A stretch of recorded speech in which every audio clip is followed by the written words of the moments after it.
Hello and welcome back to another Dare to Game video. Today we're playing Kingdom Come Deliverance 2 and we're doing another character armor guide, quite possibly the last one from Sigismund's camp. So basically in this series I take a named character in the game that wears a suit of armor that's distinct in some way, and I show you exactly what they're wearing and exactly what the stats are. So if there's anyone that you'd like to see me do that I haven't already in the series, please let me know down in the comment section below. But let's just dive on in. So today's character, as you could probably tell from the title and thumbnail of the video, is Captain Puta. He is a named character in this camp that you can receive a quest from that is actually one of my favorite ones because it's a lot of fun and it can turn out a bunch of different ways, where you go and requisition supplies from another town. That's the character. He's the one you'll talk to for that quest. So if you haven't seen him yet, that's where you'll see him. But we're going to take a look at his outfit today, so let's do that. So starting us off with weapons, he only has one main weapon, and it's a level 2 variant of the Burger's hunting sword. A hunting sword is a faithful companion of every huntsman and poacher, commonly used for finishing off hunted game, but can come in handy when chopping wood chips for a campfire. Has a minimum strength of 1 and agility of 3 to use, does 49 stab damage, 55 slash damage, and 21 blunt damage, has a defense stat of 103, durability of 88, a weight of 2.6 pounds, and a price of 66.2 groschen. And he's also equipped with a torch. So that's it for weapons for Captain Puta. Let's move on to clothing. So for clothing, it's just a couple pieces. We have a level 3 variant of the Gambison Long, and it's this light yellowish tan color. It says a quilted combat shirt made of several layers of plain linen. It provides some protection on its own, but is primarily worn as a soft underlayer under all types of armor. This one has a stab defense of 11, slash defense of 33, and blunt defense of 30. He's then wearing this patched orange variant of the old quilted hose, also a level 3 one. It says quilted hose that have been through a lot. They are rugged and have patches, but can still be used on their own or as a bottom layer for the upper part of armor.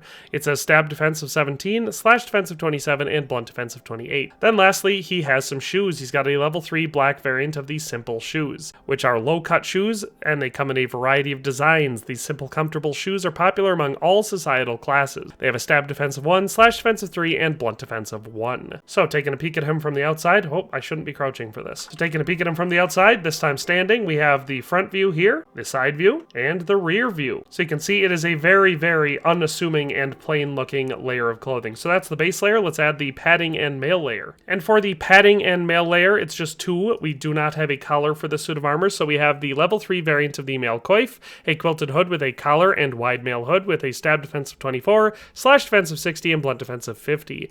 Then we have a level 3 variant of the Saxon hauberk, a long chainmail shirt with short sleeves covering only the arms of its wearer. This has a stab defense of 21, slash defense of 44, and blunt defense of 41. So that is the entire second layer. From the outside, you can see still looks fairly plain and unassuming, but of course now we have a little bit of armor, so it's a little bit more soldiery. So there's the front view, there's the side view, and there is the rear view. So let's add on the top layer, the plate armor, and let's see what Captain Puta looks like in his entirety. So there we have the top layer of Captain Puta's armor. So it's the bassinet with bretèche, the level 3 variant, an older form of the bassinet with a removable wide bretèche, complete with a chainmail aventail protecting the warrior's neck and shoulders. We have a stab defense of 134, slash defense of 98, and blunt defense of 34. Then we have a level 3 variant of the smooth cuirass. This one can be identified by the light off-whitish tan belt you can see on it.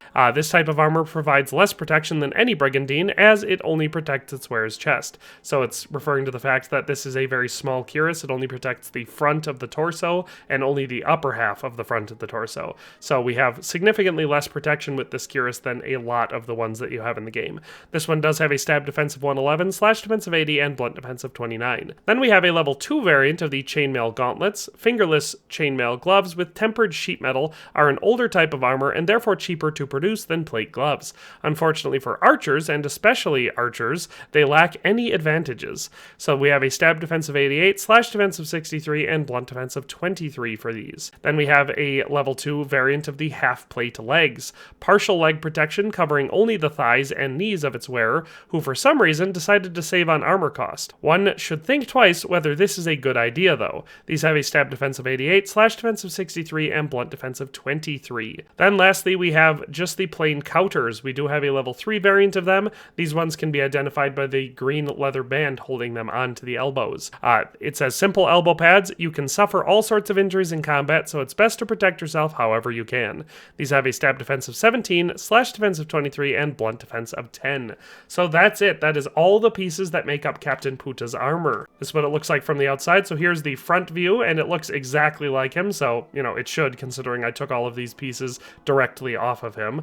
But it looks pretty good in my opinion. A very solid suit of armor for a plain soldier, man-at-arms, or in this case, a captain. So there's the front view. Here's the side view, kind of from the top. And here is the rear view, so you can see how we do not have a cuirass covering the back of him. But that is what it looks like. Now for stats, and we are going to be including weapons in these stats. So for a total weight on this suit of armor, we have 57.5 pounds, which is not that bad. It could be a lot heavier. That's pretty light for a full suit of plate armor.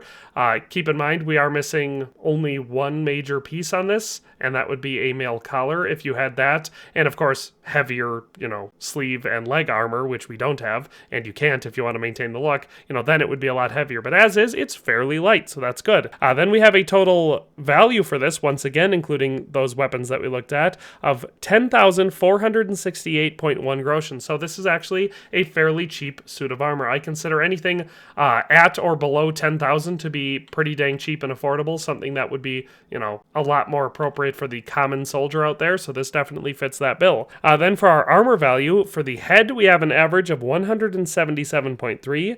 For the body, we also have an average of 177.3.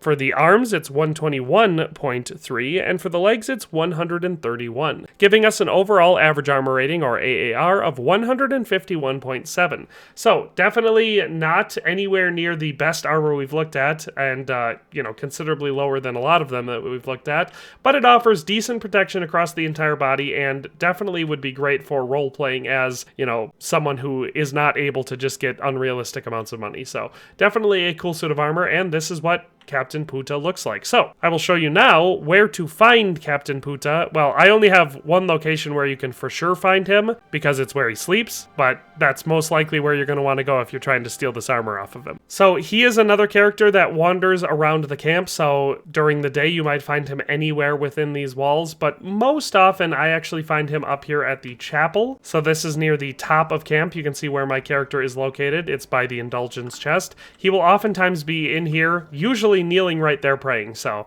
that's the most common spot I've found him during the day. Other than that, the tavern area, which is where he is currently located, is the next most common space. So you can see I'm looking at him right now. We're currently wearing the exact same outfit. And in fact, he is equipped with a yew hunting bow and some arrows. So that is the other weapon that you will sometimes find him equipped with. So, you know, keep that in mind if you also want to equip yourself as a archer as Captain Puta, because he's not always equipped with it, but oftentimes he is, including right now. But that being said, so I'll show you where we are in the tavern area of Sigismund's camp, just in case you're not familiar. We are located right here by the dice, which is the tavern tent.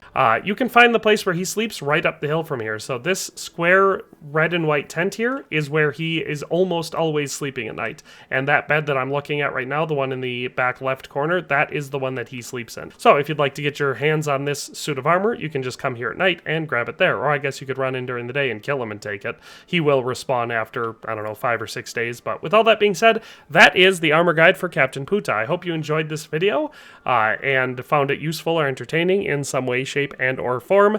If you have any requests for other characters you'd like to see me cover like this, if I haven't already covered them in the series, I will. So with all that being said, thanks a ton for watching and have a nice day, and we'll see you next time. Thanks for watching another Dare to Game video. If you liked this video, please leave a like and a comment. If you haven't already, be sure to subscribe to the channel.